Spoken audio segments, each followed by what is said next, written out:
Good afternoon. We're in Neil Goodman's studio. Neil is a sculptor, and he's got like 4,000 square feet in the space, and he's going to talk to us a little bit first about technique and process and how he works, and then we're going to go upstairs and ask him the hard questions.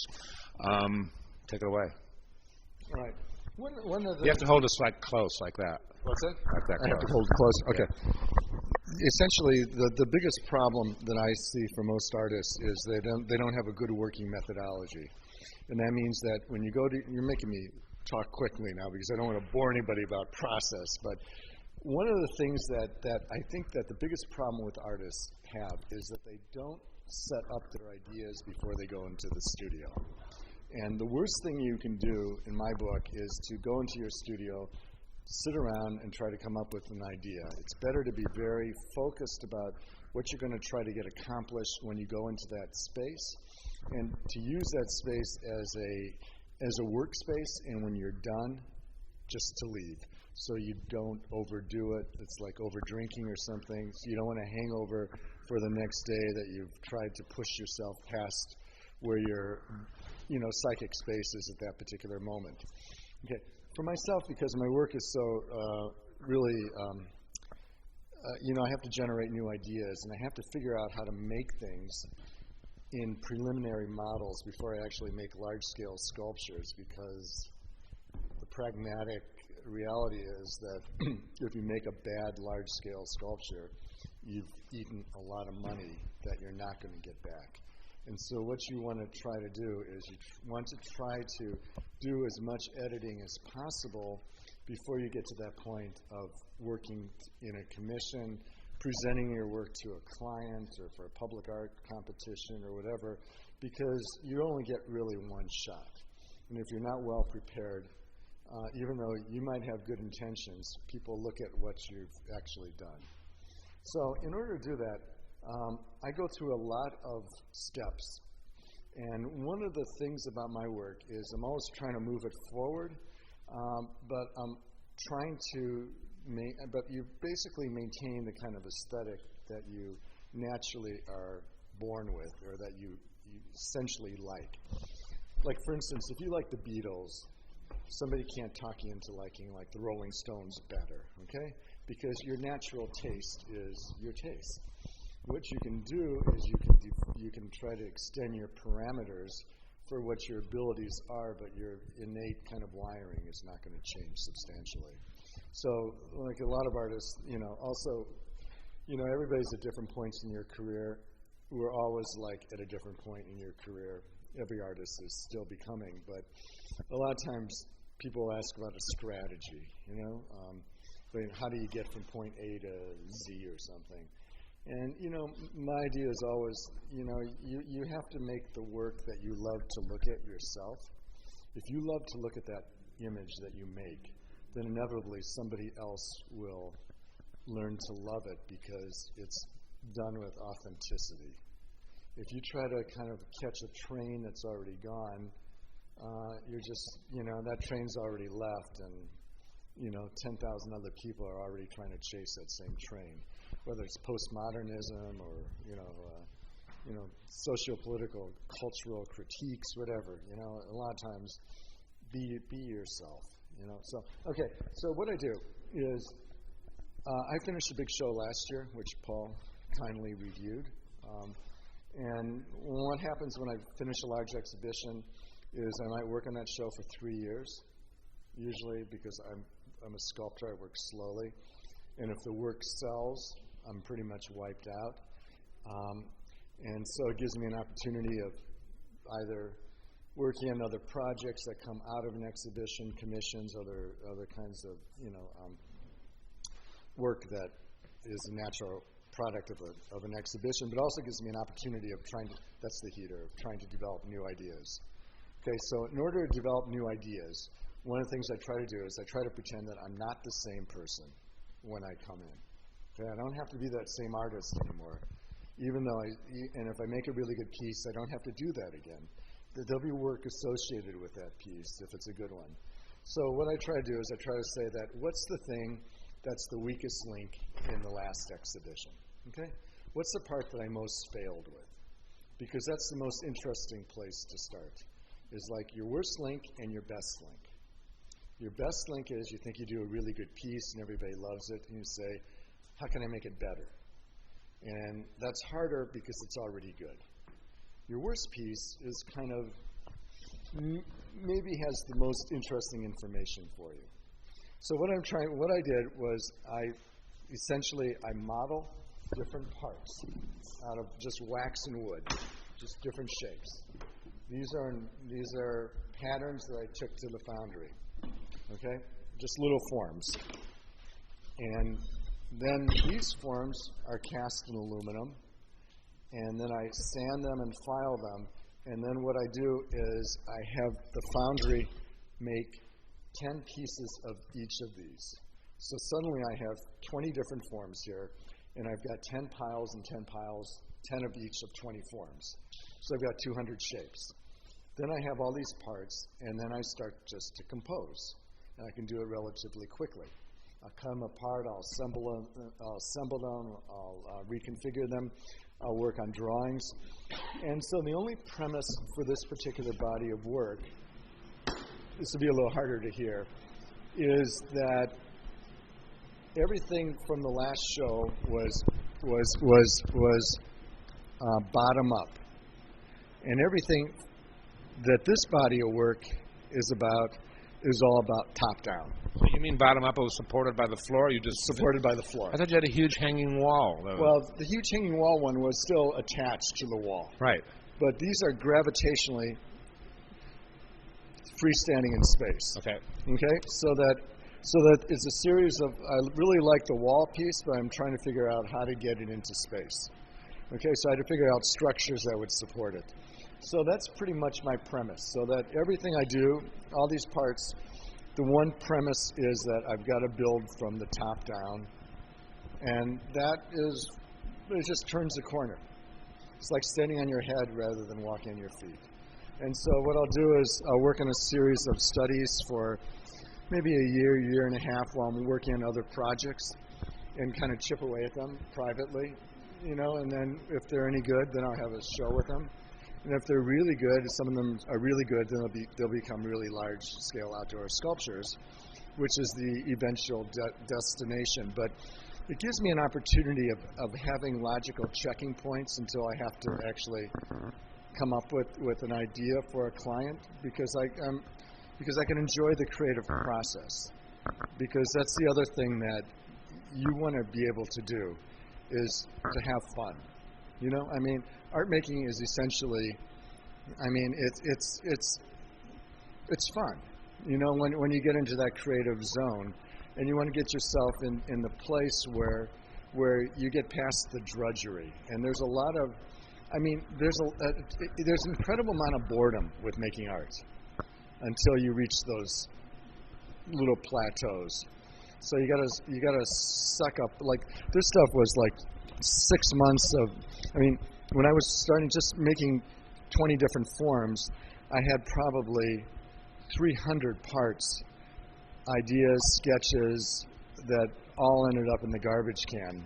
I'd wake up every morning and work in balsa wood. At the end of the day, I'd throw them all away because they are all terrible.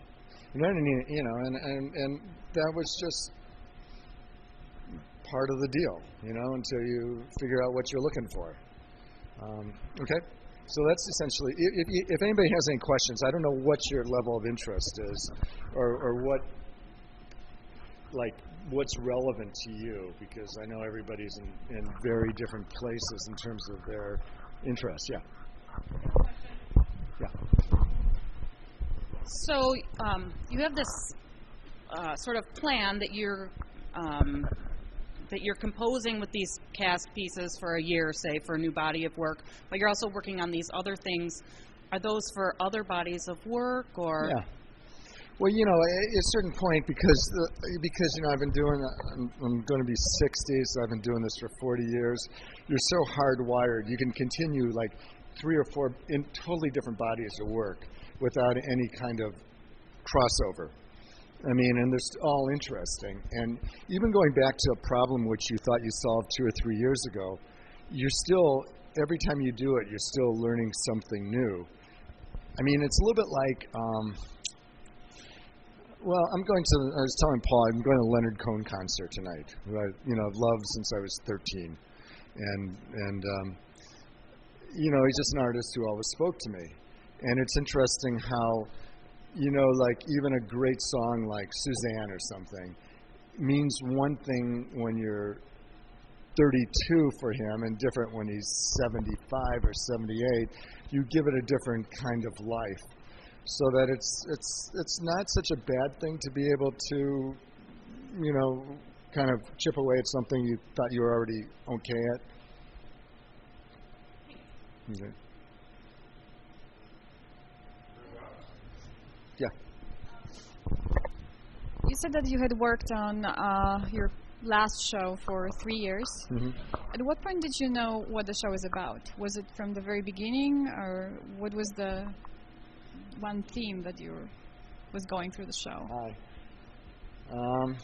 When you just kind of know. I think it was.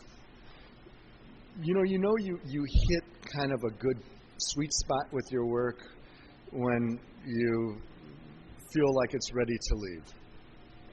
And that, I don't know, does that answer your question? I mean, you plan things, you try things, some things work, some things don't work.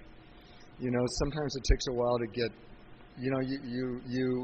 the best laid plans are your best plans. They don't always work.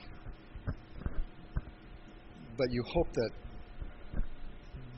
every time you do it that you're a little bit more, that you're a little better. But also when you look back at your other exhibitions, sometimes you there's things that you achieved that you lost too. It's a very circuitous process. And so what keeps you going for 3 years? It seems like such a long period of time to stay focused on. Get into it. One goal. Part of it that he's a sculptor. And sculpture happens slower than painting. And there's a different kind of physicality to it. It's a different dance. I mean, it's really parallel, but it's different. You want to go up? Yeah. And the other thing is sculptors are like the most boring people in the world because they have such a high ability to sustain monotony. Huh? Can I ask one question about that? Why did you choose to work in metal, and then why aluminum? Well, the aluminum is just part of the process. I'm going to get rid of these. These are just the things I take to the foundry and they pack them in the sand so that they don't get bent up like the wax would. These will be bronze eventually. I liked a material. That's a very good question, actually. But I liked a material that had a resistance, and also with metal you can create line, and with casting you can create form. And constructivism, like the sculptors who worked with big sheets of steel and cut and bent, it was a wonderful generation. It's kind of what I came of age with. But I didn't see much of an opportunity because I think, and as I was saying, I thought that it's hard to follow Richard Serra or Mark de Souvero. I mean, because you're just not going to be much better than those guys. So might as well, go take your own path because they're very, very good at what they were able to achieve.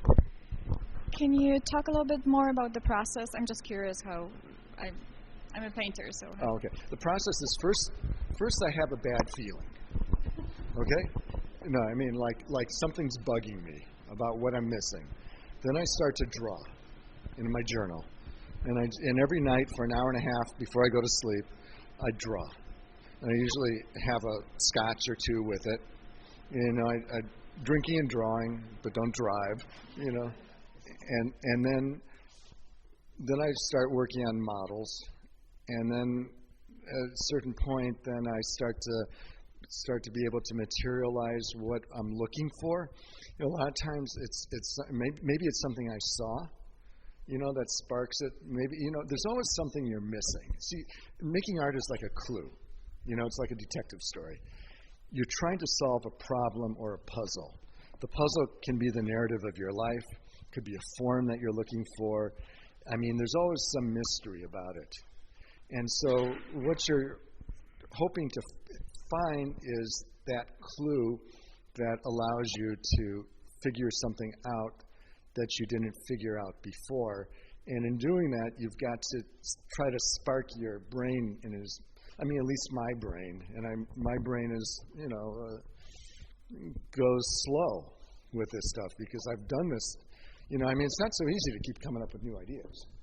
And they're good ones. You can do the same one over and over again. But, to keep yourself kind of revitalized and keep that edge as an artist is not so easy, too, because so many as Paul knows very well, so many of our contemporaries that we came of age with when he first started showing are not making art anymore either. It's a very Darwinian profession. You want to go upstairs? Okay. Okay, I'll take you to a cozy. All right, we have now moved upstairs into Neil's living room in his home. And it's really civil for an artist up here. It's my wife. She's an artist. She civilized civilized it.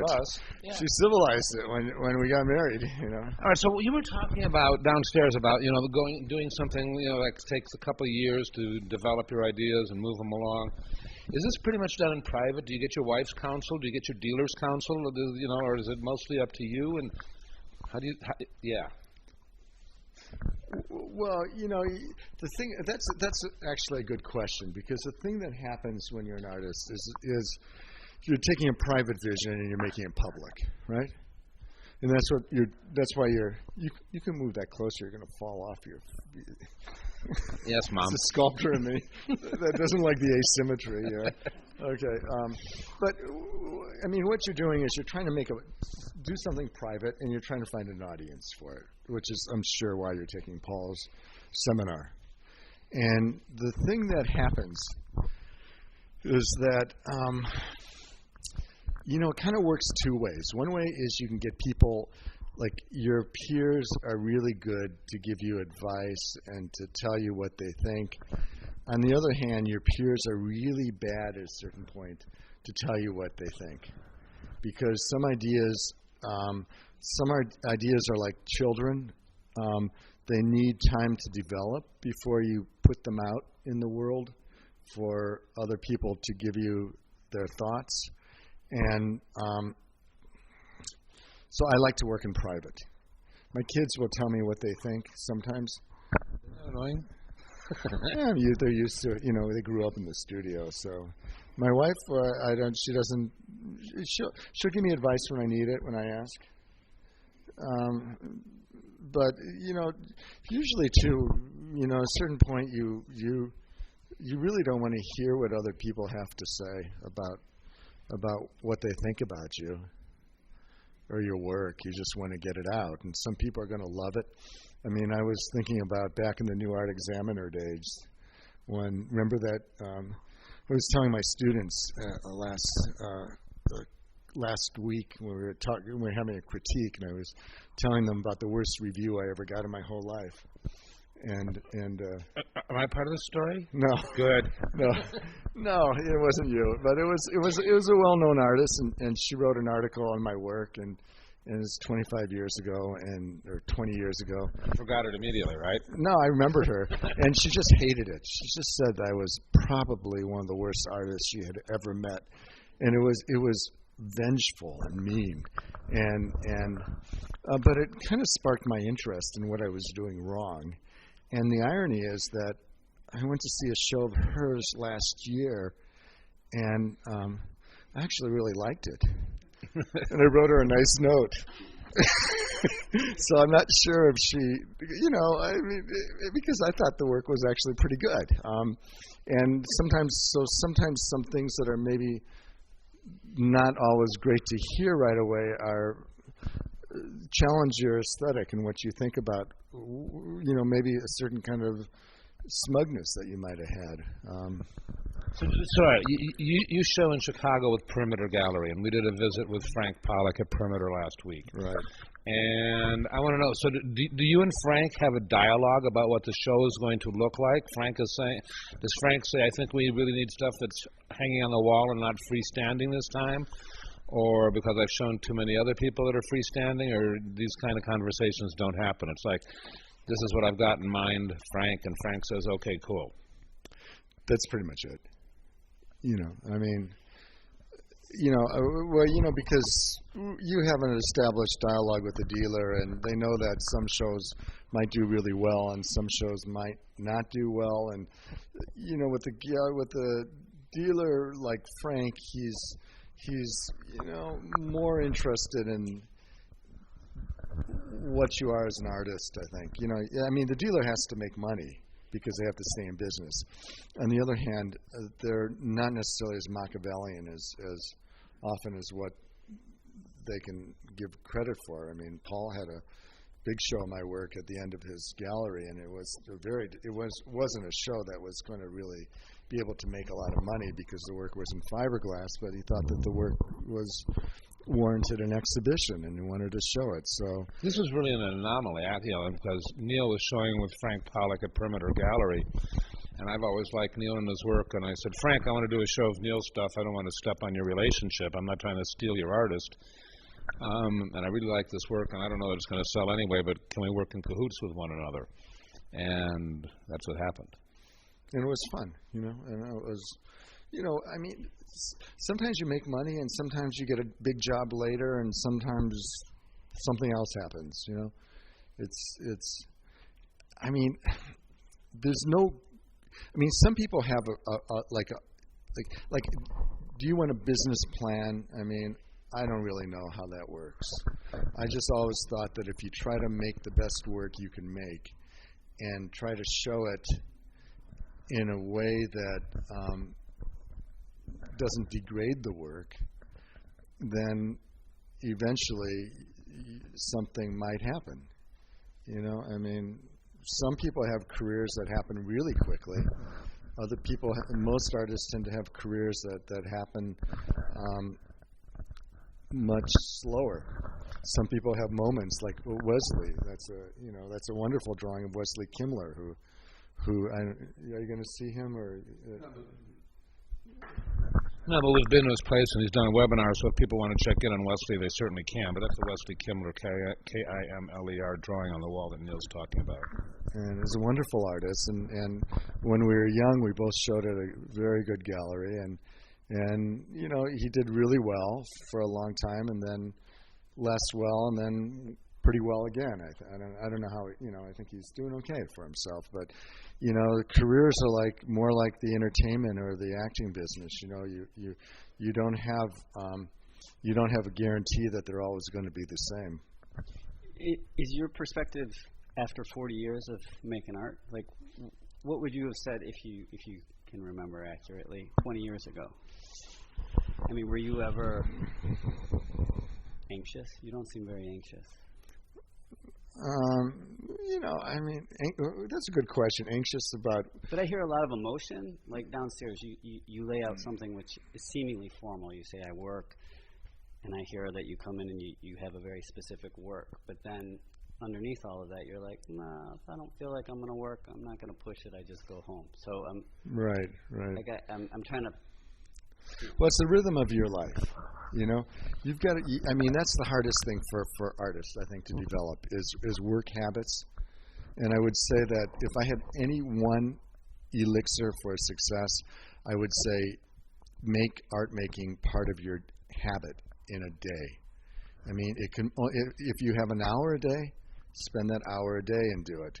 Don't let yourself go a week past without making art, because your brain won't. It's an exercise. Creativity is an exercise for your brain, and it's like if you're going to train for a marathon, you can't train once every 2 weeks, and you can't make art once every 2 weeks, and it doesn't. If you're training for a marathon, it doesn't help for that 1 day in 2 weeks to run 10 hours a day. It's much better to take 2 hours or an hour each day and run, because that's how your body develops. And if you approach art making in the same way, then you'll get the pattern of work as part of your life, and it's not so easy because I know everybody's got. Some people have kids, some people have other jobs. You have buildings. I mean, it's a complicated thing to put together, but I think it's the only way that works. You grew up in the city limits. You were born in Chicago. I was born in Northwest Indiana. That's not Chicago. No, Northwest Indiana. And then I went to IU Bloomington for undergraduate. Then time out. And what did you major in? I majored in actually comparative religion, and then because I was kind of I grew up in the culture where you had two choices. You can be a doctor or you can be a lawyer. And so at a certain point, my father said, Neil, it's time to go to law school. When I was a junior, but I had been making pottery with a friend at the same time, who actually it's a wonderful story, and we're still very good friends. And the story is basically he came in, saw me like reading another book and trying to figure something out, and he was making pots. And he said, Neil, why don't you do something with your hands rather than just? And so he took me into the pottery studio where he was working, and I just fell in love with it. I became transfixed. And then from then on, I was making pottery like 80 hours a week because I thought that I had... This is college. College. I thought maybe I had 2 years to go before my regular life was going to start. And he stopped making pots and actually became kind of a very, very famous cardiologist. And he flies all over the world doing procedures. And I, said to my father at a certain point, look, Dad, I really love working with my hands and making art. And I said, he said, well, take the law boards and then think about it. And so I thought about it, and I said, well, I need another year to explore. So I had a friend at the time, and she said, she went to Kansas City Art Institute, and she said, why don't you go study with this guy? And I studied there for a year, and then I applied to graduate school in ceramics, and I applied to law school at the same time. So I had a stack of, applications to law school and a stack of applications for graduate school. Which one did you choose? I went to Tyler, for graduate school in Philadelphia. It's a good school. I got in. I don't know how I got in. I was very lucky, and I got in, and I was always a very nervous student because the other people had been to art school for a long time, and I had kind of a half-witted undergraduate degree in fine arts that I only I weaseled out of anything that was hard, but I just worked, And Tell me. You before your roommate friend guided you towards mud, right? You didn't think you were an artist. I thought I wanted to be an artist, but I thought I was a horrible artist. I didn't have any presuppositions that I was really destined. So you had a passion talented. for it beforehand, but you didn't respect your talent. Oh, God forbid. I mean, Okay. I was so suspicious of any talent that I had, that and I'd look at other people's work and I'd say, oh, they're so talented, they're so good, and I'm so bad. I really like doing this, but how am I going to make a living doing this, because I'm not so good. And that thought kind of still carries over, I still look at other people's work and I say, oh, they're so good, and I'm so bad, I'm going to have to work really hard to stay up with them. Because you're basically, your wiring is your wiring. You can't really change that. I know other people sometimes look at my work and they say, oh, you're so good, everything looks so slick, so perfect. And, you look at it and you say, it's funny how, that's not how I feel about it. So, but that I think, I don't know if that's atypical of artists, though. I think most artists have I think that the thing that makes artists good is, number one, having a really bad childhood and having a bad sense of self-worth. That helps, doesn't it? I think that helps. Yeah, we've certainly messed up as being parents, didn't we? We have healthy kids, well-adjusted kids. Right. Yeah, they're never going to. Yeah.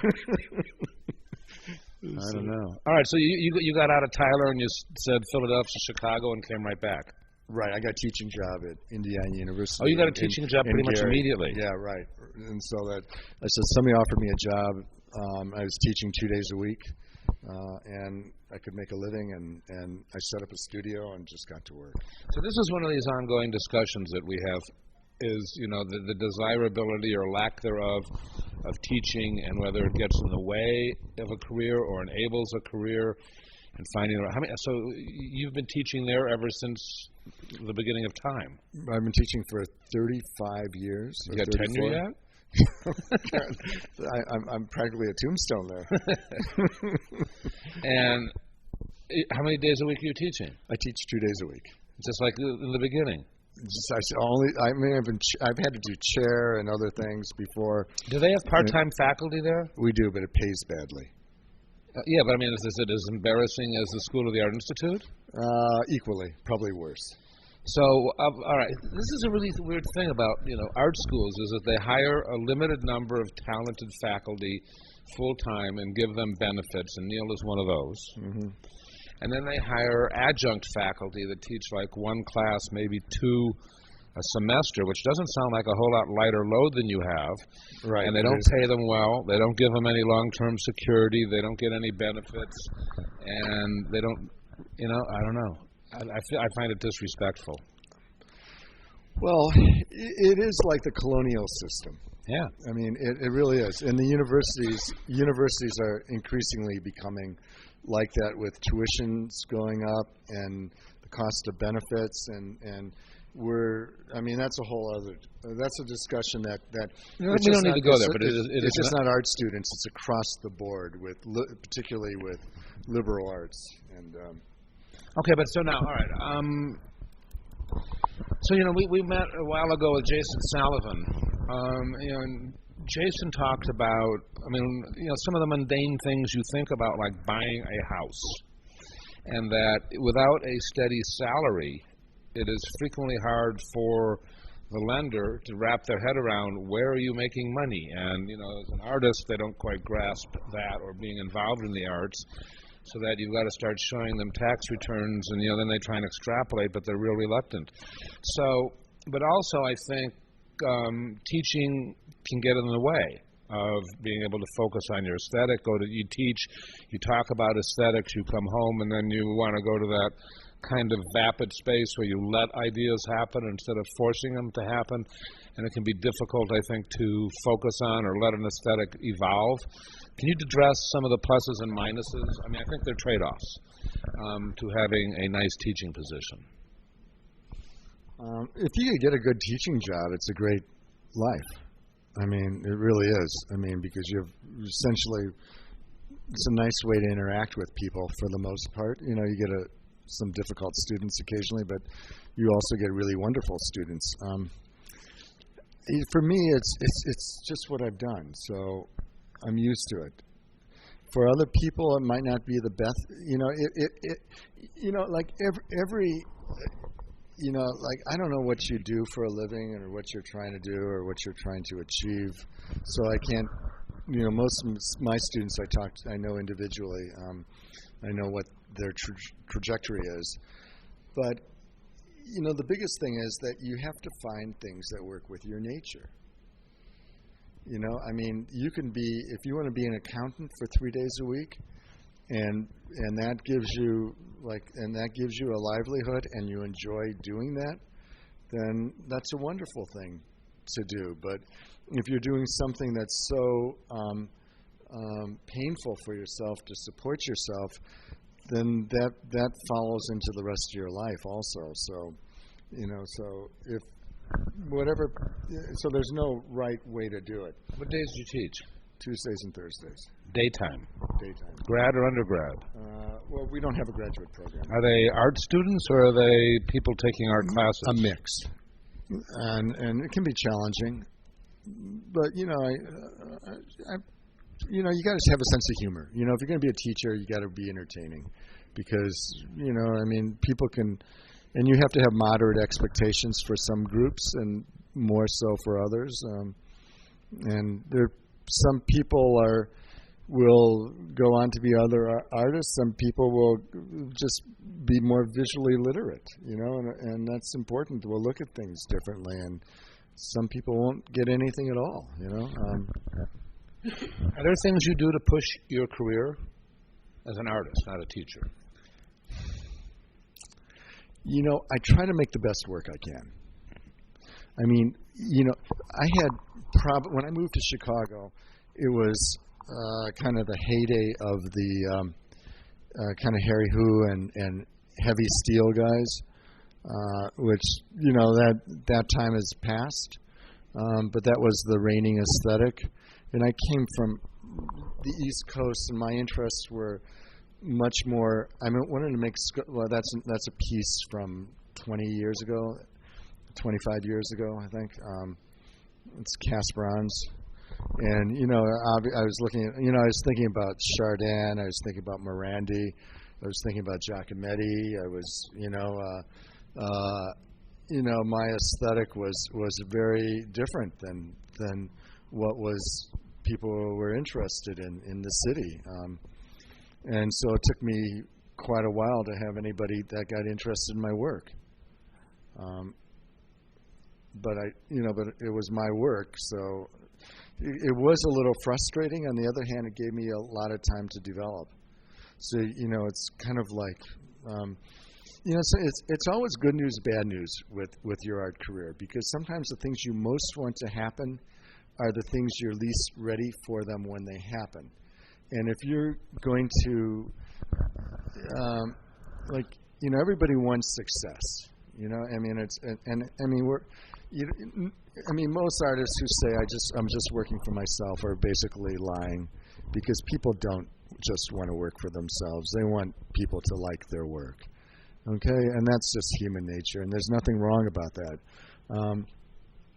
The thing that can sometimes get people in a terrible mood is that they feel always that there's that, and a lot of artists get into this rut that they feel like they're overlooked, or they become bitter because their expectations about how much they wanted in life are not met. Okay, and so, you know, and some work, some artists don't really warrant a lot of interest at a particular time.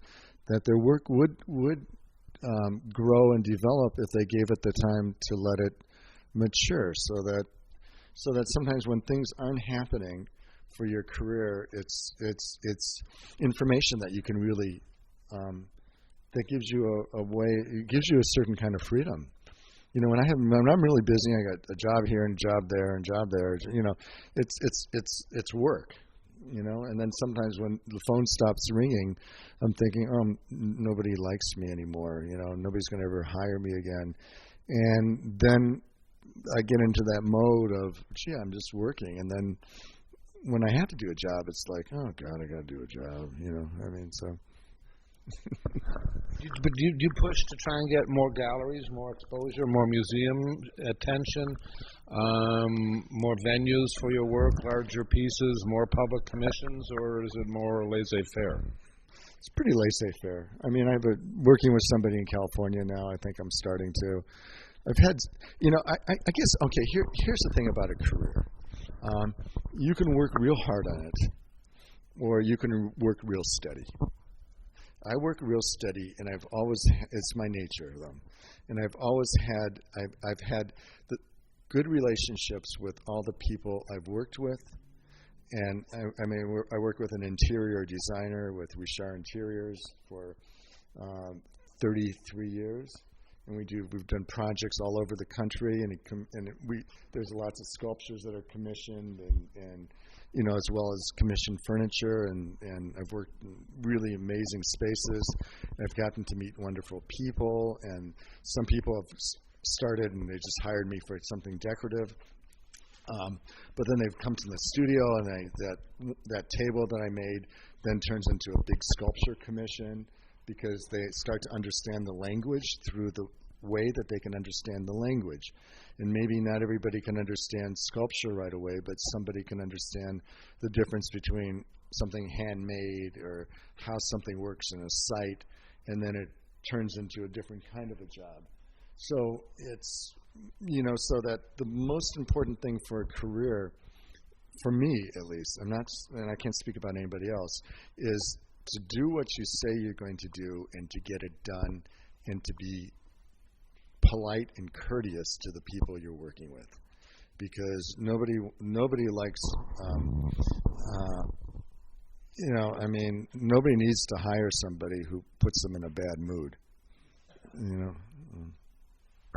We say that a bunch. Why do you want to work with an asshole? All right. So you're talking about moving to California so your kids can go to college more. Well, part of the year. I don't want to move full year. My wife's just trying to get full-time residency. And you? I'm a resident of Illinois. So, yeah, but in 3 years, where are you going to be? Probably half and half. When I retire from teaching, I'll probably split the time.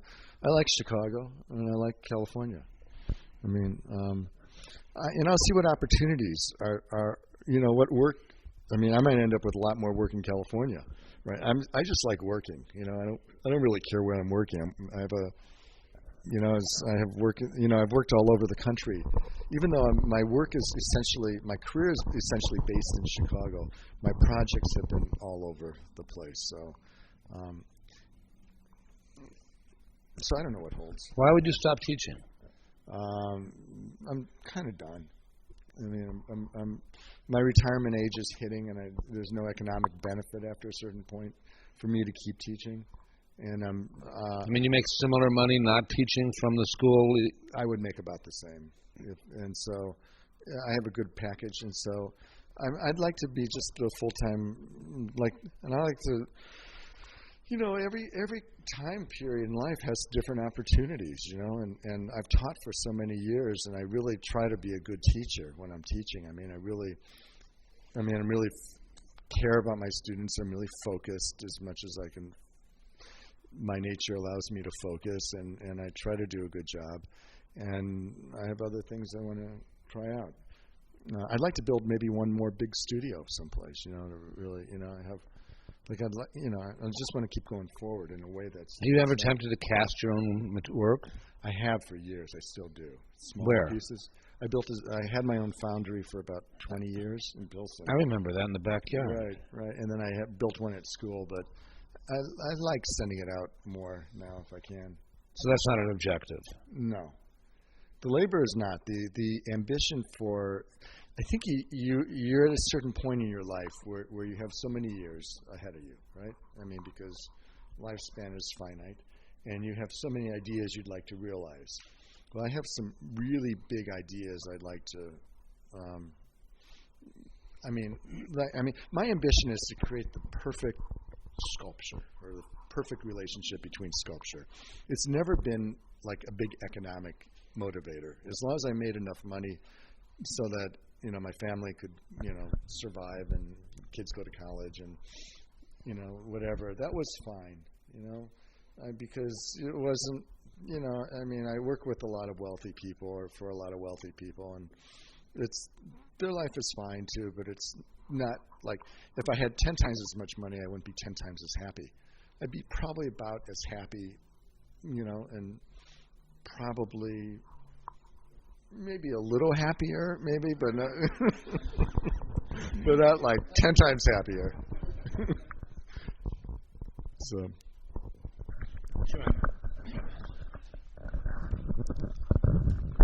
Do you guys want some coffee or anything? I made some. I have. No? Okay. Everybody good? All right. For now. All right. Thank you for letting us in to talk with us.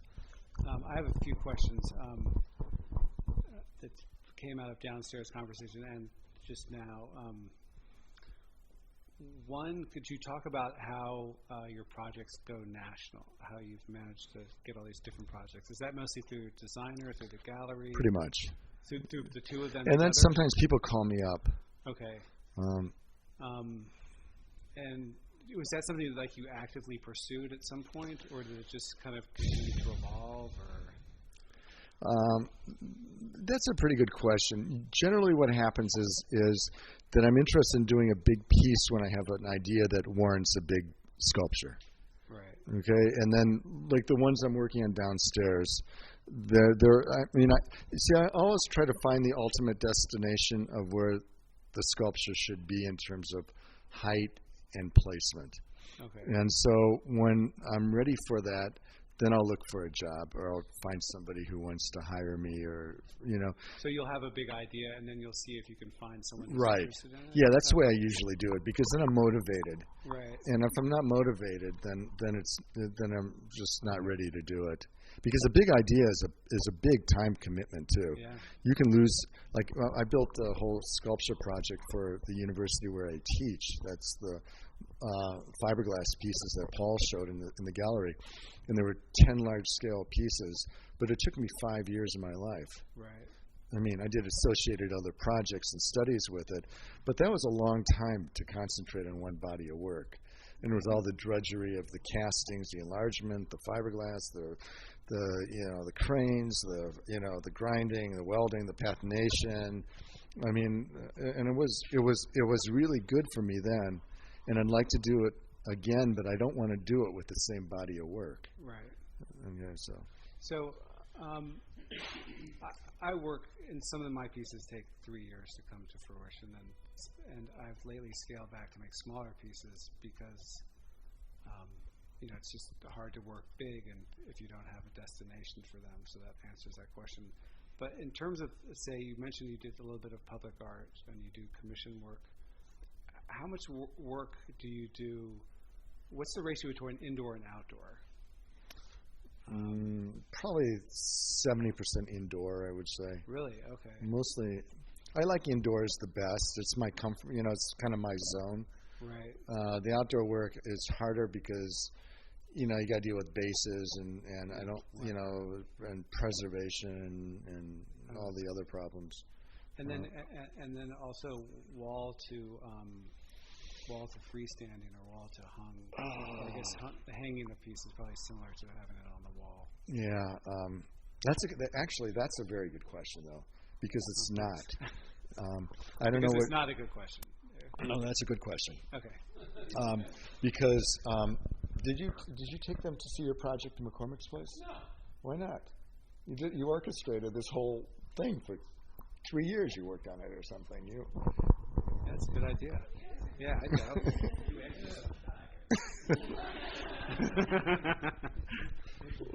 Well, he's got more info than I do because he organized this whole, Oh, here, you want this back? No, I want him. You guys want to see that? Yeah. You really? All right. You're Okay, blushing. we'll do it. All right.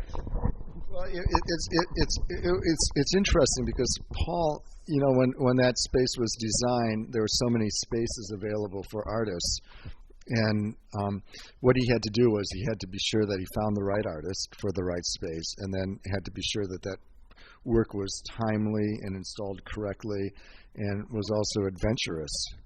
And so there were some things that were challenging. It's challenging. Artists have challenges, and they have to overcome them. And so one of the questions that you asked was about the wall, and I didn't work on that particular building. I worked on the building before it, the second one, where they had the auto show, with that main pavilion. I did a 90-foot sculpture that was 20 feet tall, 90 feet long. That was all wall components that are fastened into the wall, and that was a very interesting sculpture. But I did that one, and I did another one in a similar way. For the Black Museum at Northwestern, there's a large wall piece when you walk into the museum that's about 30 feet long. That's modules, and at that point, I kind of hit I ran into that question about, yes, is it a wall piece, or is it something that, if it's only affixed to the wall, once it's removed, do you lose your sculpture? And that's kind of a question of copyright and conceptual organization.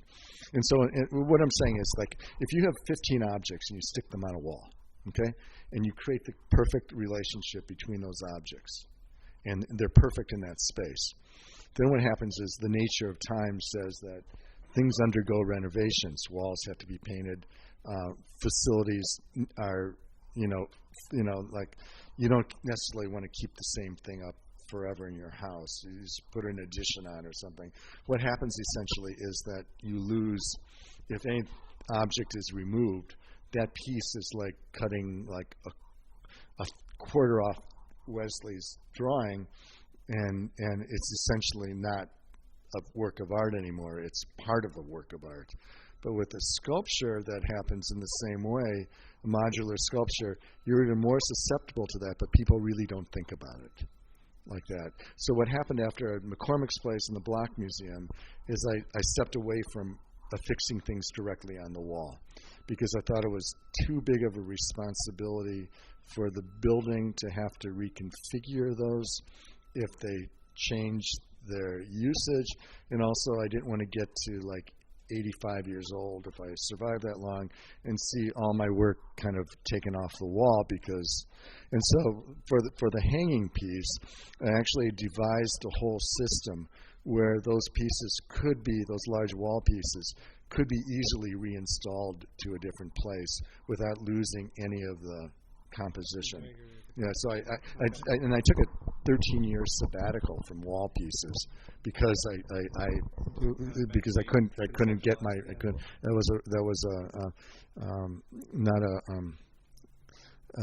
was a very circuitous transition, because I really did stop them until I had an idea that could solve that problem. Well, thank you very much. It's very helpful. So bronze is a very expensive medium, from what I know. How do you go about getting financing, or is it something that you do yourself? Or? Well, I generally work that into the cost of a commission. I have to do so many commissions to make it. Like if somebody hires me, okay, for instance, I know I have an approximate idea about how much a piece is going to cost to make, and then I deduct that from the costs of how much I charge the client, or how much the gallery gets, or we kind of work that into the formula.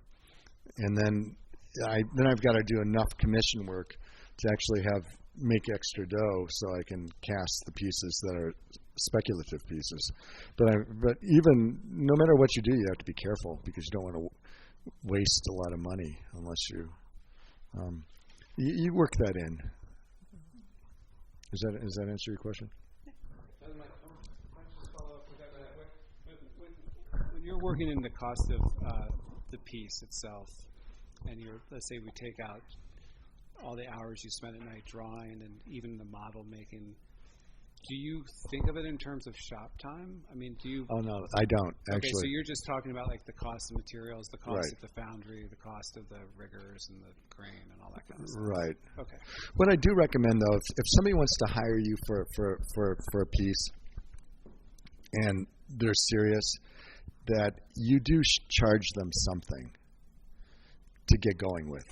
Like if they're saying, look, I love your paintings, and I'd like you to do a painting for me, or a mural, or come up with some ideas, you're better off saying, look, I'm happy to do that, but I need, like, even if it's $500 or $1,000 of preparatory time, because unless somebody gives you money, they're not serious. Okay, so and so you have to be.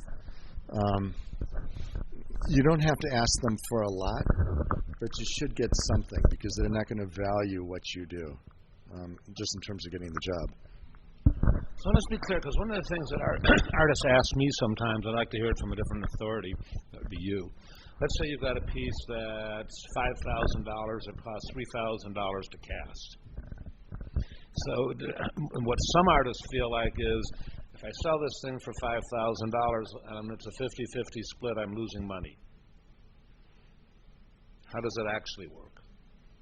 Well, if you spend $3,000 on a piece and you sell it, the dealer sells it for $5,000, and they split, then you are losing money, right? Is that how you work it out with your dealer? Well, I try to work it out fairly. If my dealer is putting a lot of money in a show, You know, if Frank's putting $20,000 or $30,000 of publicity in a show, or taking out a big ad, I'll say to him, "Look, Frank, you got a lot of money that you put up in the show. Let's like, these are the ones that are going to probably sell really well. Let's split the first half. Let's split them." Isn't the norm that you deduct the cost of the material, the bronze, and if you paid it, you get reimbursed, and if Frank paid it, he gets reimbursed? I always pay it, but we'll deduct the casting costs from, and then we'll split after that usually. But you have to. So in the example, if you paid $3 to cast it, Right. and it sells for $5, you get back $4,000, and the dealer, so you're each splitting $1,000 profit. Right, unless a lot of times you split it 50-50, depending upon what the thing. There's no good formula. What I would say is for people trying to get their work out right away is you don't worry about making a lot of money on it right away. Just get the work out, because you don't want to end up with like thousands of pieces sitting around your studio because you're too hard of a business person. Another question I don't seem to get along that line that I don't seem to get a consistent answer about is, how do you choose where to show? Do you show any place that'll have your work when you're starting out, or do you only show at places that impress you? That's a good question. When Michelle Grabner, who's done really well, who's curating the Whitney, was a part-time faculty member for us at IUN years ago, and she taught art history, and she was really good. And she showed at that time not so good gallery right on Chicago Avenue by these. It's long gone. And I'm going through my Rolodex trying to think of who this was. Those two girls. They were kind of. I'm trying to remember them, but there was kind of a period thing. And her work was maturing at that point, but she was showing everywhere, and she was writing everywhere, and she was just doing everything, and and it still pretty much does. Yeah, and so it wasn't the best place that she was started showing in, but she really stayed with it, boy, and like she did everything to make it work for herself, so that. Whereas some people think that they're going to wait so she didn't wait for the perfect moment. Right. She just got right in there. And I would say that, I'm not really like the best career advice person, because I have my own way of, I have steady work, and I do perfectly fine with it, and I always have, I've had steady work for 30 years, and that's been fabulous, but I don't want to have 300 people working for me. I'm pretty much am the way I am, and that's the way I work. But for other people, if your ambition is huge, then you've got to. Artists love conversation and writing. Getting involved in text is really good. Anything that gets your name out really will help, because most people, it's a little bit like a product in a certain place, that people get to know you because you're out there, and they have to hear your name over and over again, and the more you do it, probably the better you're going to get your work exposed. Now, there are some situations where there are certain kinds of companies that you might not want to be involved with, certain artist groups whose aesthetic or their direction is not going to be your direction. And then you probably would try to choose a group that's more sympathetic to what you do. I don't know if that helps, but, I was just, remember Wade Saunders, Sure. And I just got an email. He's a friend of mine he taught in Philadelphia with me. I was his assistant in graduate school, and I wasn't a very good assistant. I was learning how to grind and weld, but I really enjoyed the dialogue with him, and he was a young visiting artist, and then he went on to RISD, and then he's lives in Paris, married a French woman, but he always has been a very active sculptor, really a very good sculptor. But he's always written. He writes for Art in America. He writes on sculpture for Art in America. So his aspirations were always high for the journals he wanted to write for, and it kept him in contact with kind of top-ranking sculptors throughout the world. So it's really worked. That part has worked well for him and his wife. So, yeah. So as far as that goes, would you recommend just starting to write about little things here in the city? I'd recommend doing what you feel like your nature wants you to do. I mean, but I would recommend art is a community. You have when I was a younger artist, I was always out in openings, always talking to people. I met Paul. I knew every dealer in the city. I went to see every show. If you're going to be if you're going to be an artist, you also need to be an audience too. And because you want people to look at your work, and you have to make the effort to look at their work too, and ask them questions and say, well, how'd you, because that goes a long way in terms of just developing those dialogues, and you'll meet really interesting people, and you'll learn things that you never thought you needed to know, because you'll see work that you might think is, I don't understand this, but then you talk to the person and you say, well, they're working very differently than the way I work, but it's really interesting, and it allows you to, going back to the conversation downstairs, it allows you to pose the questions to yourself that you need to challenge yourself in terms of your own work. And I was talking to an art student a couple of weeks ago, who came to visit me with a friend, and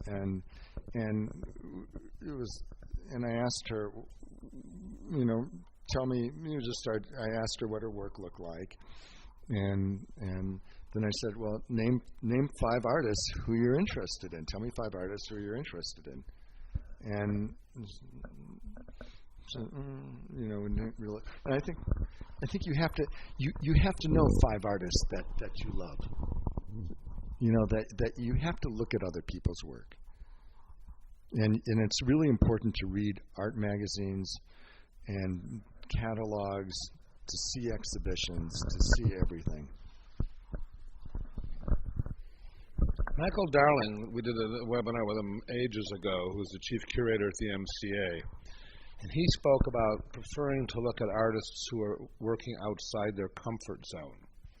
And to some extent, you talk, I think, about being comfortable with your work. On the other hand, you say when you're beginning a new project, you look at the things that worked least well or that didn't work well in the most recent body of work, which I think is approaching an uncomfortable space. So is there a balance in your effort between uncomfortable and comfortable, or is it mostly to stay within the comfort zone? How do where do you align yourself? How do you feel about it? Yeah, I've actually thought about that in the last week or so, because I had a root canal.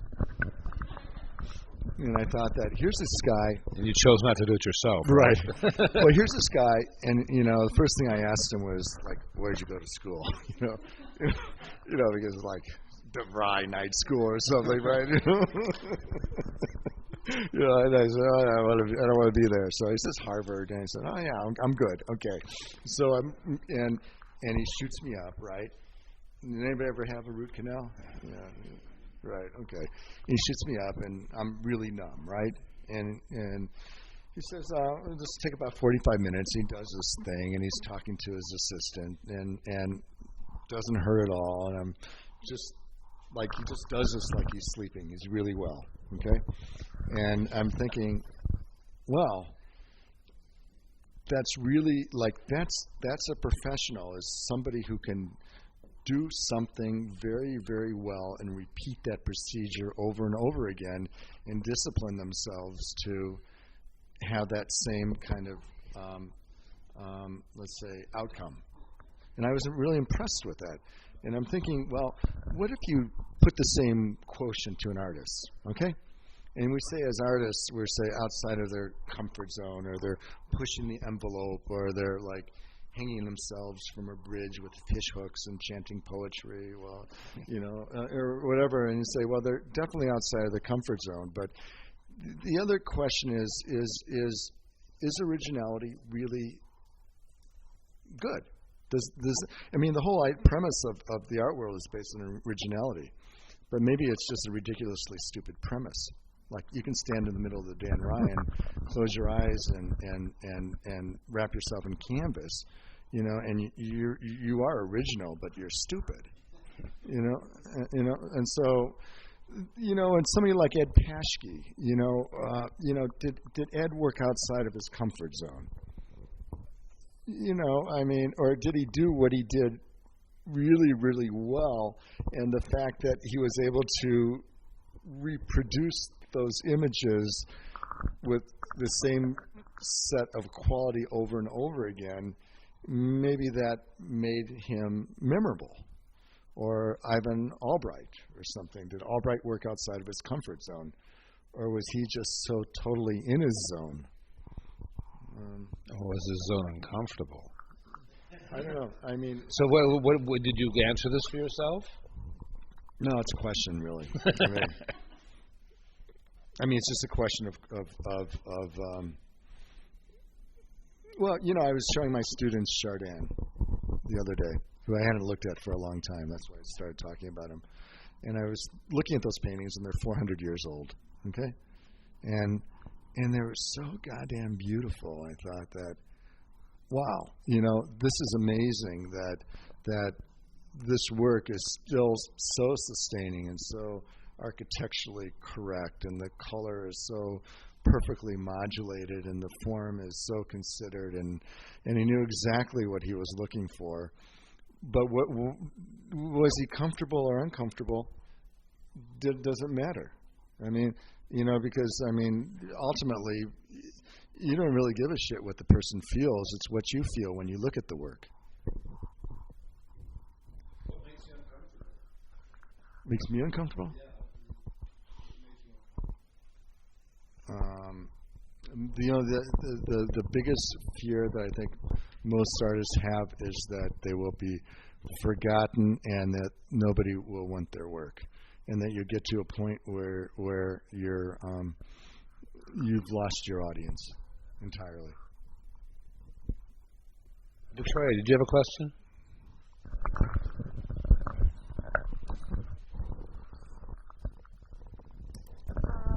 What's funny is I was a dental assistant, and I worked hand in hand with my dentist, and he would always say how sculpture and, you know, dentistry is so similar.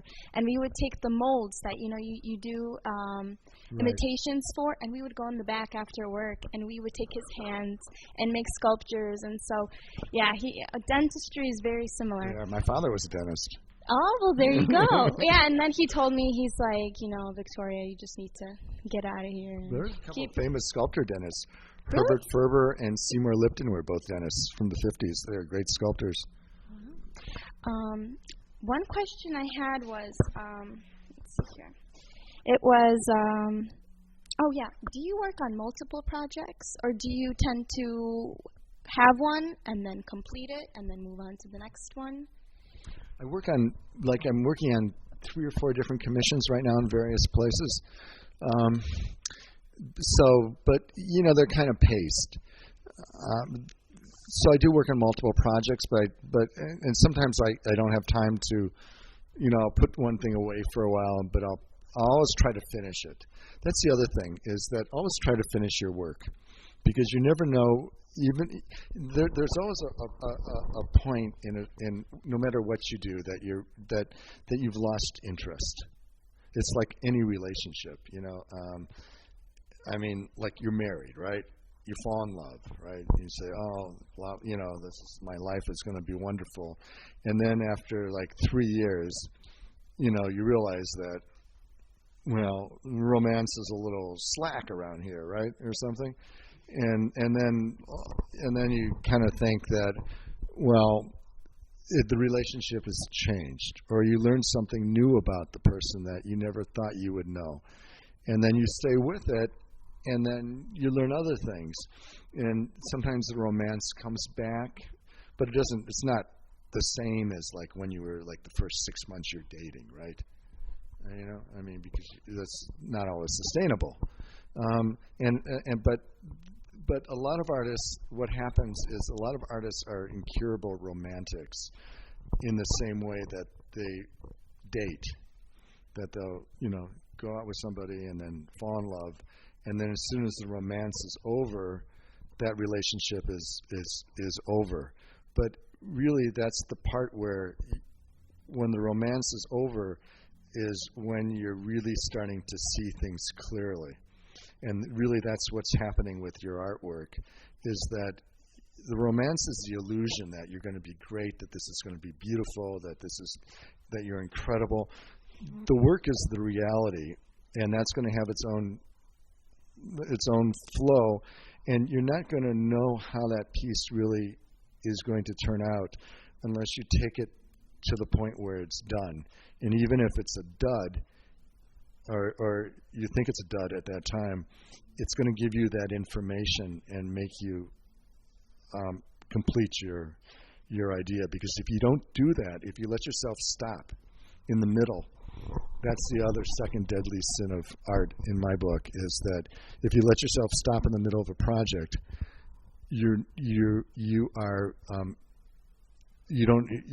it's like a song that's half written or a meal that's half cooked. You don't know how it really turns out until you serve it. Okay. And then you said that earlier. You said there's 3 things that make a good artist, and you stopped on one. That you need to have a bad childhood, and then you didn't keep going. It is a good sense of humor. Right. Optimism too. Faith too. You really, in the midst of all the doubt that you have to. And being an artist is a very spiritual journey, because it's a financial one, which is why you're probably here to help with that part, about how to organize your portfolio and how to market your work and so forth. And those are really good questions, and important to have good presentation, to be clear when you speak to somebody, to know what you want to do, to understand that a client it's a business relationship, and to treat them as business partners. And if there's a problem in the work, it's your problem. I mean, if you're going to work with somebody, work for somebody, and if part of the project is not working the way it's supposed to, you need to fix it, if that's the relationship that you want to have. But the other thing is that you have to have an incredible sense of joy and optimism about your work. And don't let. That's why the other question was, when do you let people in your studio? Don't let people ruin your work for you until it's ready. Until you feel like you're resilient to put it out in a space where it can take some of that stuff too. And then last one is with marketing.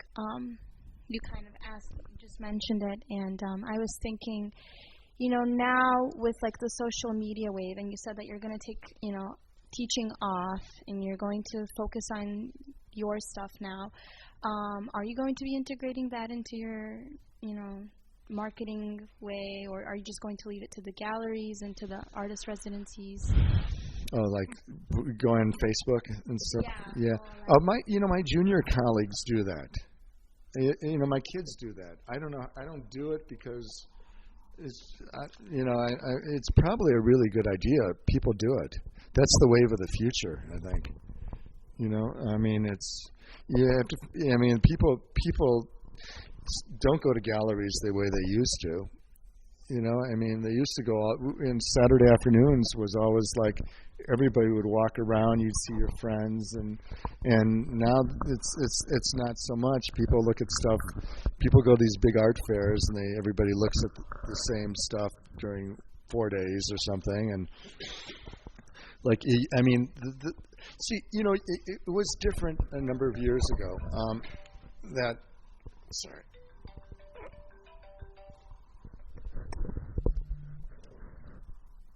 Let me kiss my daughter.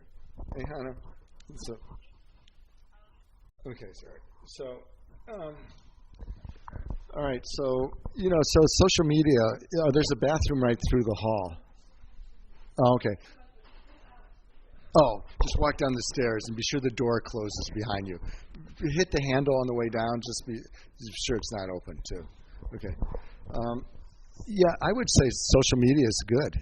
Anything that gets an audience and creates dialogue is good. There's no. It's not like being a priest or something. Being an artist is just, you know, you don't have to be a purist. Just get your work out, create synergy with people, find groups that are interested in your work. Try to create as much communication as you can. I mean, for me, I'm relatively fortunate that I've had fairly regular work. But if the work stops, I definitely have to look around. You know, I mean, Frank Lloyd Wright had to reinvent his style last 20 years, 15 years of his life. Like, he changed from that prairie school to kind of modernism because things had run its course. Louis Sullivan didn't, and he died alone in a one-room apartment and an alcoholic, you know. I mean, you've got to figure out a way to maintain an audience, however you can do that. It's not a bad thing, you know. What was your number one deadly sin? You said your second deadliest sin. What was the first one I said? The second one was to stop in the middle of a work. There were three of them? I don't know. You said second. Oh. What was the first? The first one was probably not to have good work habits. Okay. I always told my assistants over the years that you need to clean your studio at the end of the day, put your stuff away, so when you start, you're fresh.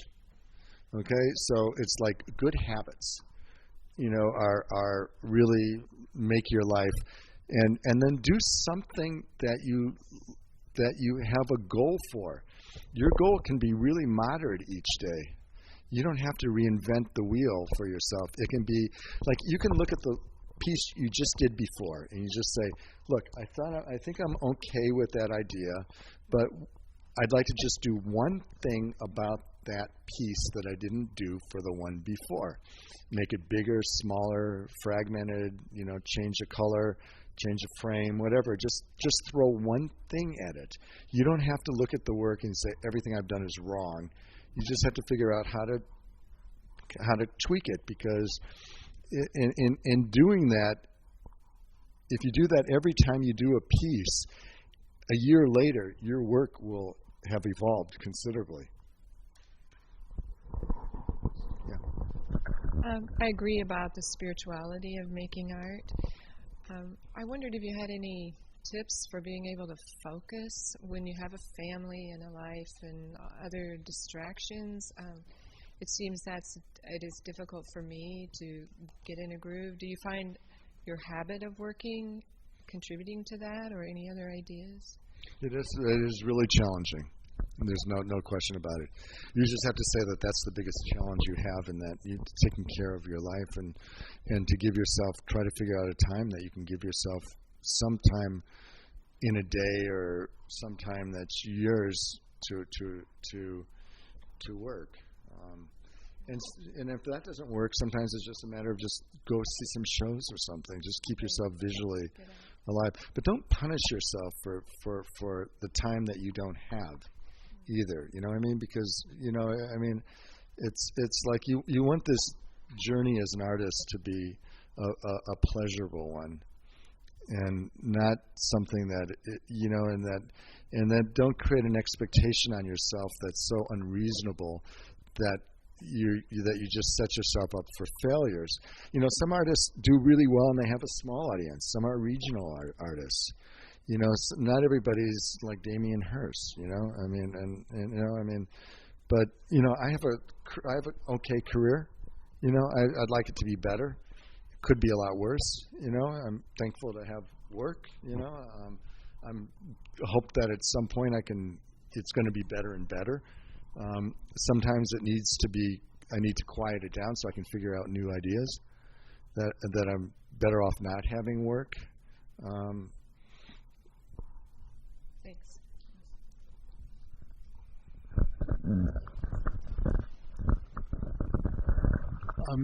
You mentioned that you try to sell projects. How do you sell your projects, and what happens to your relationship with the gallery? Does the gallery try to help you find projects? Sometimes they do, and sometimes it's independent. It depends. Some projects are through with kind of design stuff that I do. Some out-of-town projects are different. The most important thing is to have a fair, honest relation. You can't have an honest relationship with your gallery if you don't have an honest dealer. Okay, if you have an honest dealer, then you can basically. There's a lot of nuances in the art world. It's not like a manufacturing world, and so you need to try to be fair and just say, well, this is your project or this is mine, or think about their side of the coin too. If there's a lot of extra costs with things that they've absorbed for certain things, like if they do a show and they do a big catalog for you, well, that catalog can cost them $15,000, right?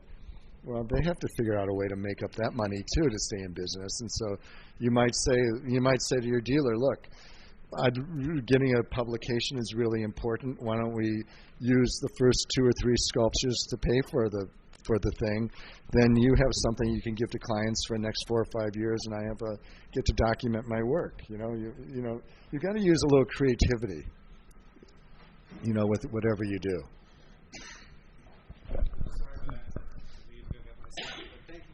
Oh, it's nice to meet you. Yeah, it's very nice to meet you. I really enjoyed it. You're a sculptor? Sculptor, painter, yeah. Yeah, it's very, very exciting.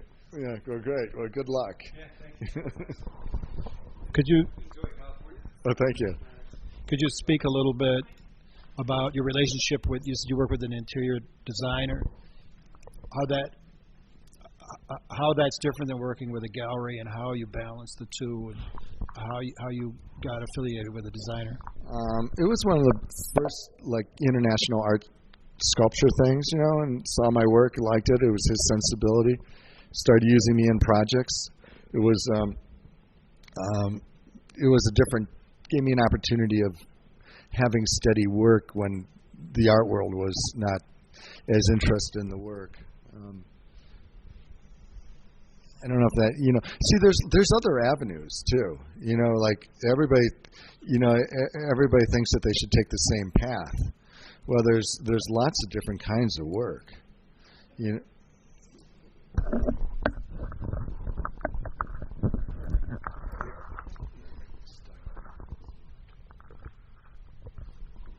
We talk about how there are lots of different art villages and not an art world per se. But when the interior architect is Richard, right? And does Frank, the gallery, get any of that action? Or? Those are independent because that's mostly design. But it doesn't compromise. One relationship doesn't compromise the other. Right. Excuse me for 1 second. All right. So everything is things are different depending upon. You have to kind of formulate your own idea. And and things. Some projects are different from other projects, but the thing about it, it's like any business relationship. When you're exchanging money, you just have to be clear and you have to be fair, and you don't want to do something that some other party is not aware of. Like you can't. If you do a project, there's projects that I've done that I bid really badly. That cost me a lot more than what I thought they were going to cost me to make. Well, that's my problem. That's not somebody else's problem. So you don't go back to somebody and say, well, the casting costs were $10,000 more. Well, that's something you're supposed to know. True. Should we wrap this up? Whatever you want to do. You know, when I had a gallery, I had a sculpture garden, and part of the reason Neil and I like each other is because I like his kids, and part of the reason I like his kids is because they like my gallery, and part of the reason I like my gallery was it was probably the only gallery in North America that had a treehouse. Right. And his kids would come over and, you know, and play in the treehouse while Neil and his wife would be in the gallery looking at art and talking us up, and his kids would be outside playing. You know, the point of the story is that, you know, those are how relationships happen. You just do something and you put it out there and you grow those relationships. And Neil was talking about earlier how it's not just sufficient to see what somebody can do for you. You know, look at my work, look at my work. Some of it's looking at their work and engaging in a dialogue with them and seeing how all those opportunities arise. You know, I think Neil shared a lot of really solid information with us and guidelines, you know, and you know, mostly it's a question we ask of female artists, but Neil's a really good father, you know, and really engaged with his children. And I've seen other male artists with children who frequently give that to the wife, the woman to take care of, and then they're just solely involved in their art. I think Neil's found a nice way to balance all those kinds of things, and, you know, gets rewards from that. So, Neil, thanks a ton. I really appreciate the insights, the information, and, you know, sharing your space with you. Thank you very much. I hope I helped you with whatever questions you had. Thank you. And good luck, and just enjoy, you know. Make the work you love to make, and then you'll feel good about it, you know, and it'll work for you. Turning it off. Thank you.